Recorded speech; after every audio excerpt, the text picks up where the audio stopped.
Est-ce que ça t'est déjà arrivé d'être tranquillement assise avec une personne chère à ton cœur et qu'elle te taquine gentiment et que d'un coup tu sens une colère noire monter et exploser? Et un moment qui était censé être joyeux et convivial se transforme en drame en quelques secondes. Et si je te disais que cette colère est légitime, qu'elle est même sacrée, mais qu'actuellement, tu ne la diriges pas du tout au bon endroit. Cette colère n'a rien à voir avec les deux événements qui se sont passés. L'événement n'est qu'un simple déclencheur. Par contre, ce sont de vraies opportunités que ton système saisit pour te montrer là où tu manques encore de sécurité intérieure. Quand une personne bienveillante te taquine, et j'insiste vraiment sur le mot bienveillante, parce que je ne parle pas des taquineries qui sont des couteaux déguisés en sourire. Quand elle te taquine, et par exemple elle te dit une phrase du style « Tu lis ce genre de livre toi maintenant ?»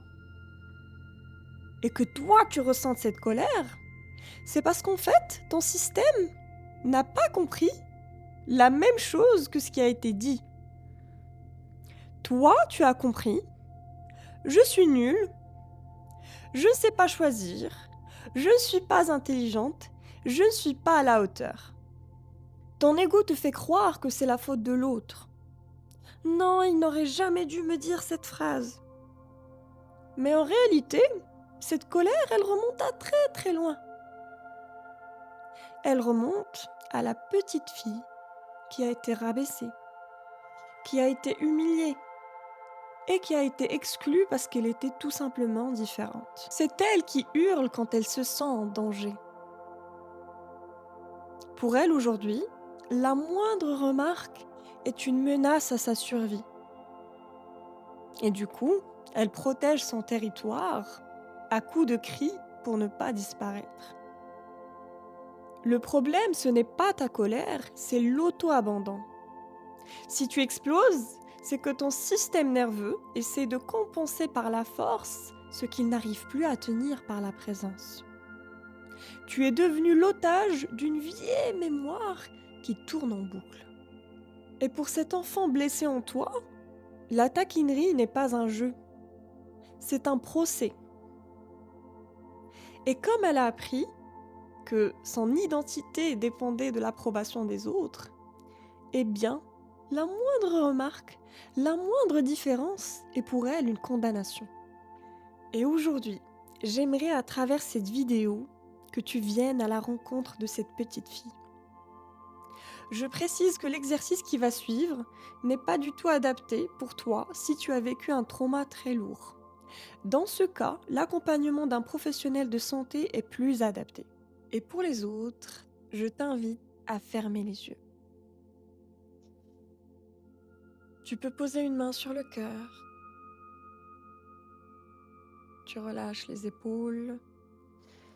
Tu desserres la mâchoire. Et tu décolles ta langue du palais. Tu prends une grande inspiration sur le compte de 5, 4, 3, 2, 1. Et tu expires très lentement, comme si tu soufflais dans une paille.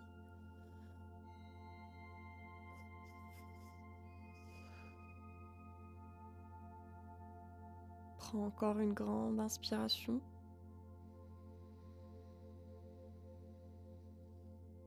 Et on expire très lentement. Une troisième fois, une grande inspiration.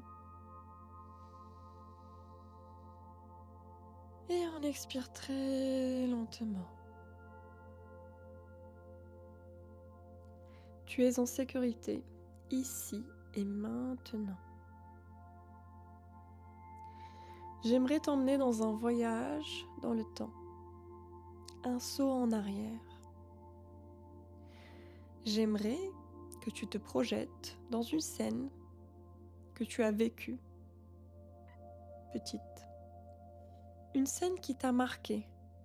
Une scène où tu t'es senti rabaissé, humilié. Une scène où tu sentais que c'était injuste ce qui t'arrivait. Prends encore une grande inspiration et expire très lentement. Tu es complètement en sécurité. Et j'aimerais que tu visualises cette fille. Quel âge a-t-elle? Comment se sent-elle? Et j'aimerais que la toi d'aujourd'hui vienne s'asseoir à côté d'elle. Et tu la laisses te parler. Laisse-la s'exprimer.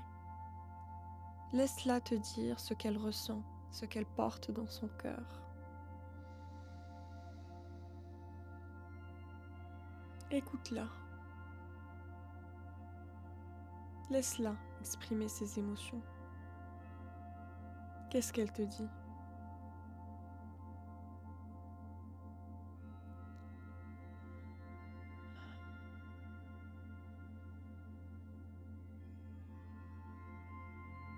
Une fois qu'elle a fini de te parler de ses émotions,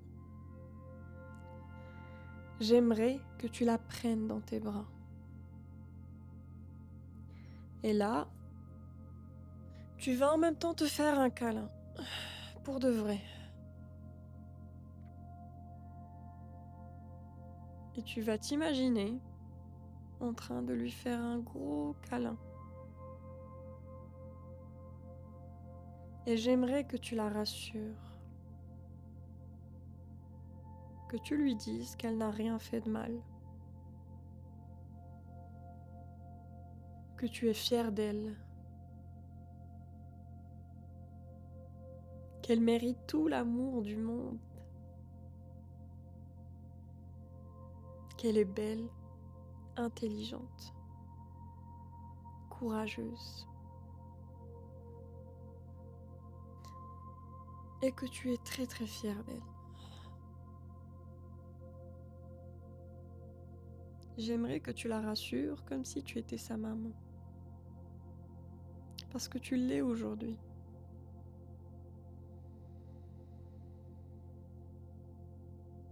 Je vais te laisser quelques secondes pour que tu puisses lui dire ce que tu as sur le cœur. Et n'hésite pas à prendre de grandes inspirations, expirer très lentement.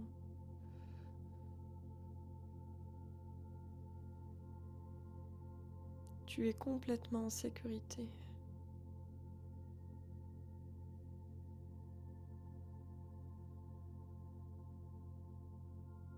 Et dès que tu as fini de lui parler, j'aimerais que tu la lâches, que tu la regardes dans les yeux et que tu lui dises qu'elle n'a plus besoin de te protéger aujourd'hui, que tu es complètement en sécurité et qu'aujourd'hui, elle devrait juste s'amuser, que maintenant, c'est toi qui reprends les rênes de ta vie. Elle n'a plus à faire ce job. Aujourd'hui, c'est toi qui deviens la maîtresse de ta maison.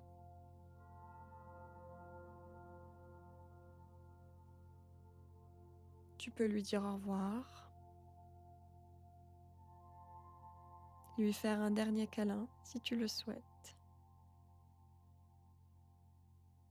et lui dire que tu la reverras bientôt.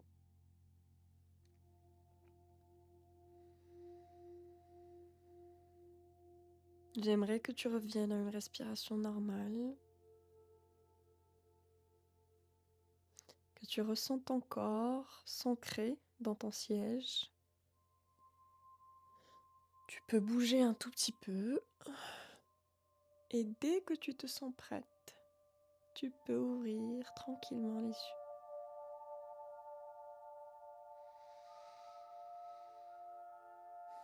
Désormais, À chaque fois que tu sens que la colère monte, reconnecte-toi à elle, rassure-la, dis-lui qu'elle est en sécurité et qu'elle n'a plus besoin de te protéger.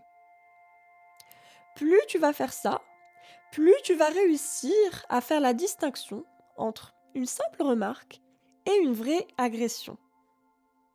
Et tu ne seras plus aveuglé par tes anciennes mémoires. C'est ça récupérer les rênes de sa vie.